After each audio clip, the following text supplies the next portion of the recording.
Bo, Yes. have you heard that the SAS have stated categorically that they will be taking the government to court? Really? Yes. Yes.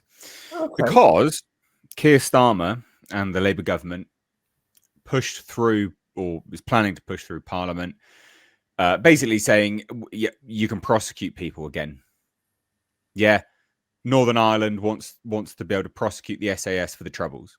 And the SAS are like, yeah, we're not happy about this, actually. No, because you told us to do those things, and they were awful people, and no, they were terrorists. So yeah, if there was one, we'll get into the article in a minute. But if there was one group not to piss off, it would be the SAS. Right. Considering two points of history, which maybe you can elaborate on as well. 2 points of history about the SAS. One, they were created by deception. So they were founded by a chap who quite literally just walked into government and was like, could you just sign this bit of paper, please? They were like, yeah, sure, whatever. And then the individual quite literally went back, filled in the piece of paper and said, give the owner of this piece of paper everything that they want. And then they just founded the SAS. True story. Go look it up. And then also, I think it was in the 70s, the SAS were planning to potentially coup the government. So probably not the people to piss off.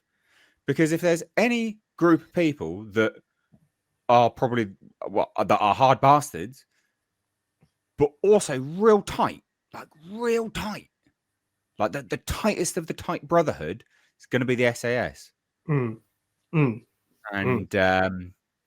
if any other military, if there was another military thing, military group that everyone else would follow, it's the SAS. If the SAS said jump to the RAF, they would say how high. If the SAS said go swimming to the Navy, they'd say sure. Where would you like us to swim to? They are the leaders. They would lead everywhere. Anyway, point is, why is Keir Starmer making an enemy of the SAS? And his dog shit statements here, he's insisted there will be no vexatious prosecutions against anyone who battled terrorists in Northern Ireland as a result of Labour's Troubles legislation. I don't believe you. Yeah. They don't believe you. No one believes you, dickhead. So the body that represents the SAS and its veterans has raised strong concerns that those who served in the province could face prosecution as a result of Labour's decision to repeal a law intended to provide conditional immunity, as it should. And this is all because Northern Ireland just kicked up a fuss. And Keir Starmer was like, yeah, sure, we'll repeal that. Like a bitch. Like an absolute bitch. Yeah. The SAS Regimental Association said in a statement, the PM's comments suggest that he has either been poorly briefed or is determined to accept without question the Northern Ireland office's deeply flawed plan, when so many highly experienced, well-informed, shrewd and long-term observers conclude with one accord that, regardless of Northern Ireland Secretary Hilary Benn's assertions, the proposed legislation fails to protect veterans, then it behoves the PM to sit up and listen. Right. Said the first duty of government is the defence of the realm. It always has been so, and as the international landscape darkens, it always will be so. How then can our PM endorse a course of action that so obviously and profoundly damages Britain's defences at a time when they must be strengthened? All right. Great. So, I would say, okay, where to even begin? I know I'm a bit of a know-it-all. I am aware of that. However,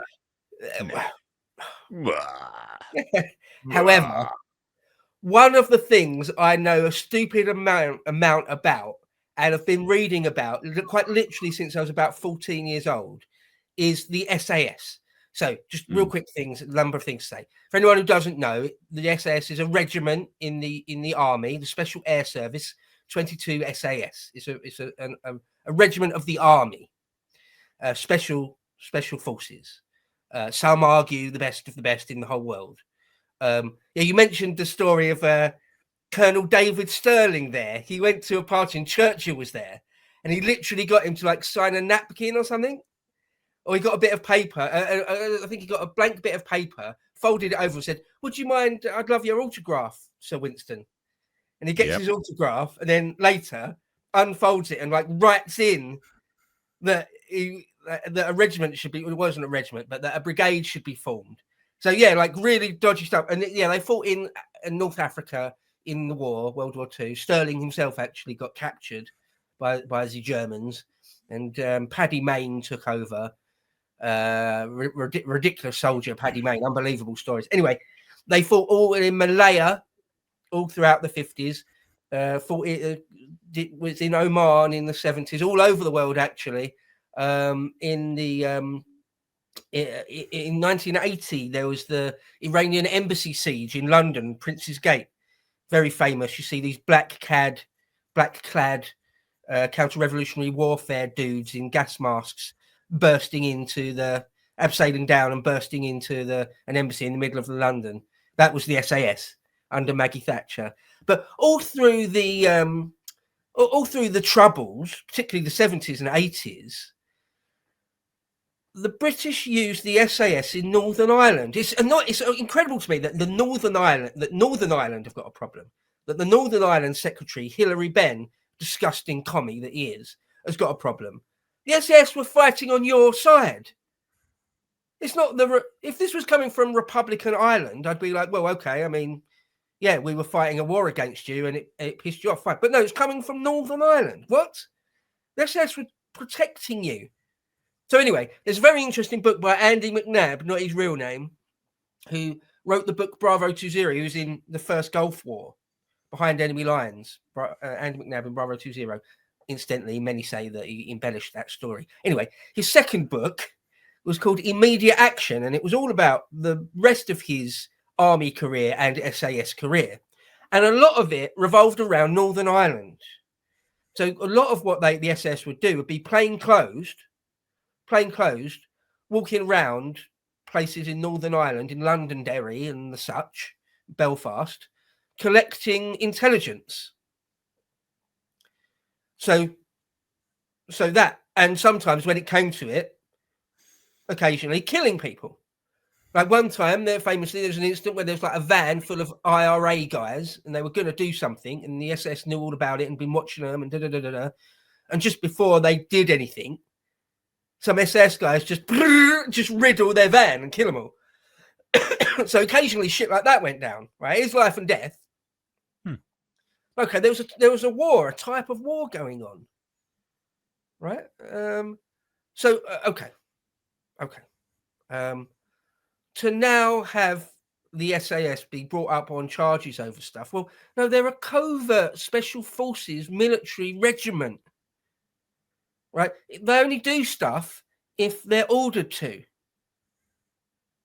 So, I mean, you can maybe if you're that bothered about it, you want to go back and rake it up. Maybe the politicians that allowed that in the first place, an absolute outside push. Some of the very, very, very senior officers in the regiment may, and I don't think they did.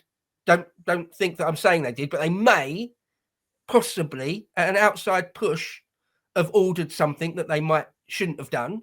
But your average SAS dude, like your average corporal in the SAS that was told, watch this guy, do this, do that, and when we give you the green light, kill him, to then, decades later, put him up in court on charges of murder or some shit. I mean, what the fuck? It's exactly as it said there. It was like, you're ruining our ability to defend ourselves.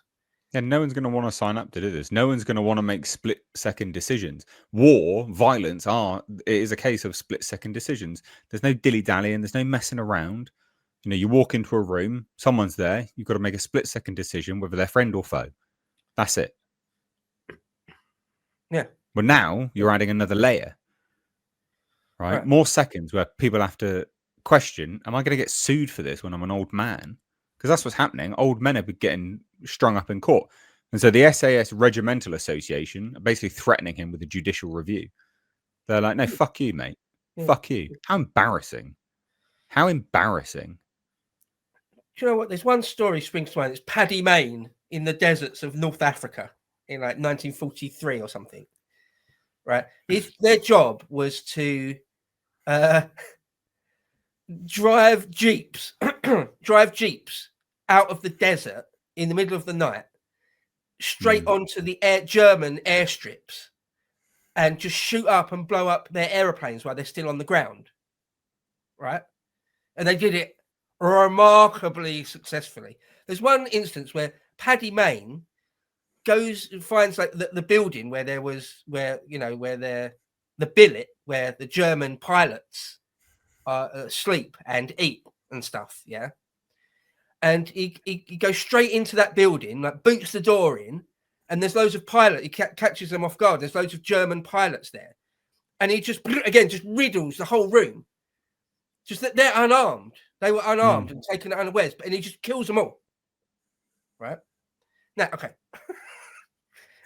So, most people would say, right, you're at war and you saved loads of lives, Allied lives, by doing that. And other people, bleeding heart leftist idiots, say, no, that was just a case of mass murder. That's just mass murder. Well, he was ordered to do exactly that. He was trained to do exactly that. What do you think soldiers do? Right. So what would you bring if Paddy Mayne was still alive? He died ages ago in a car crash in the 50s or something. If he was still alive, what, you'd bring Paddy Mayne up on charges of mass murder or manslaughter for that, would you? I mean, it doesn't make any sense. Oh, fucking hell. This government is truly traitorous, right? From giving away the Chagos Islands, the Chinese embassy shit, stuff like this. You know, calling half the country far right for caring that little girls got murdered. I mean, yeah, nothing is in our interest. Literally nothing that they do is in our interest. Every single deal, like the deal with India that they made, like they let Indians into the country to use everything, but then they don't pay tax. Like it's all in the interest of other countries. Literally all of it. There is nothing that you can point to where they go, well, that's a great deal. Yeah. Thanks, Labour. You've done and said something that is in our interest and has furthered our interest and made our life or our country better. Yeah, not one thing. Not one thing. Now, I'm not suggesting that the SAS should coup the government. I'm not suggesting that. But I am suggesting that Keir Starmer might be concerned about irritating them to this degree. Not for coup reasons. Not at all. Just saying, like Operation Nimrod, the Iranian embassy siege in 1980, like they have got experience of pretty much exactly a building like Number 10 Downing Street, where they can infill from the roof and various other and storm that building. They sort of are trained. But anyway, we can't possibly suggest that. So anyway.